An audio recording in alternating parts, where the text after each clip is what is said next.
Habari kubwa za kimataifa na ambazo zimehuzunisha watu wengi ni juu ya tetemeko kubwa la ardhi la kipimo cha 7.4 limepiga eneo la kusini mwa Ufilipino leo Ijumaa, huku maonyo ya tsunami yakitolewa katika nchi kadhaa na watu katika maeneo ya pwani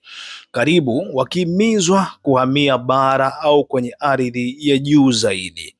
Shirika la Pivox limetahadharisha kuhusu mitetemeko ya baada ya tetemeko hilo ambalo lilitokea asubuhi kwenye maji karibu na mji wa Manay huko Davao Oriental katika eneo la Mindanao. Mtu mmoja amefariki dunia kwa mujibu wa afisa wa ulinzi wa raia SAF Alejandro kwenye mtandao wa Facebook. Kituo cha maonyo ya tsunami cha Pacific kumetoa chapisho majira ya saa 6 mchana kwa saa za huko, zikisema tishio la tsunami nchini Ufilipino lilikuwa limepita, baada ya kusema mapema mawimbi ya urefu wa mita 1 hadi 3 yanawezekana, ingawa kusaliwa maonyo kutoka kwa mashirika mengine. Hakukuwa na ripoti zingine za majeruhi kutoka ofisi ya maafa katika eneo hilo, lakini afisa mmoja huko Manay amesema kulikuwa na ripoti za awali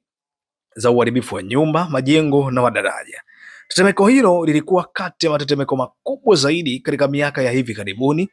kuikumba Ufilipino, ambayo iko kwenye Ring of Fire ya Pacific na kukumbwa na matetemeko zaidi ya 800 kila mwaka.